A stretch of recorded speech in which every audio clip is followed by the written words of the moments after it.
దయచేసి మీరు ఆ రోజు మరి బెంగుళూరులో మరి 10th ఎగ్జామ్స్ రాసి సమ్మర్ హాలిడేస్‌కి మరి మీరు ఇక్కడ కొత్తగూడెం వచ్చాము అని చెప్పారు. చెప్పిన తర్వాత అక్కడి నుండి మరి మీ ఎడ్యుకేషన్ ఎలా కొనసాగింది? ఢిల్లీ అండి. బెంగుళూరు కాదు. ఢిల్లీలో నా 10థ్ కంప్లీట్ అయింది. యెస్. సో, కంప్లీట్ అయిపోయాక మేము సమ్మర్ హాలిడేస్‌కి ఇటు కొత్తగూడెం వచ్చామండి. ఖమ్మం డిస్ట్రిక్ట్. ఇప్పుడు భద్రాద్రి అయింది ఇప్పుడు. భద్రాచలం అన్నమాట.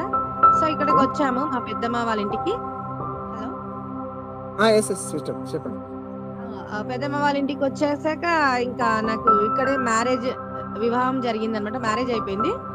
మ్యారేజ్ అయిపోయిన తర్వాత ఇంటర్ టు బీటెక్ మా ఆయన చదివిపిచ్చారండి. హ్మ్. ఓకే. గుడ్. నిజమా? ఓకే. ఓకే. మీ ఎడ్యుకేషన్ అంటే మీ వారు చదివిచ్చారటైతే మిమ్మల్ని. అవును బ్రదర్. మ్యారేజ్ అయిపోయాక నాకు చదువుకోవాలని ఇంట్రెస్ట్ ఉంటే ఆ!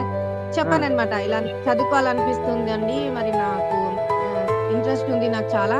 10థ్ హ్మ్. రాసేసుకొని వచ్చేసాను.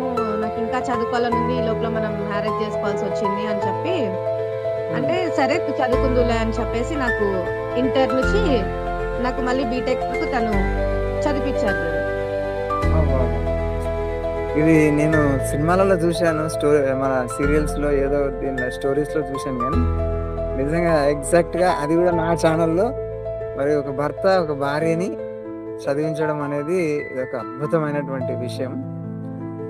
కాబట్టి ఈ లైవ్ ద్వారా మరి మీ వారికి మోహన్ అన్నకి మరి చాలా హ్యాట్సాఫ్ట్.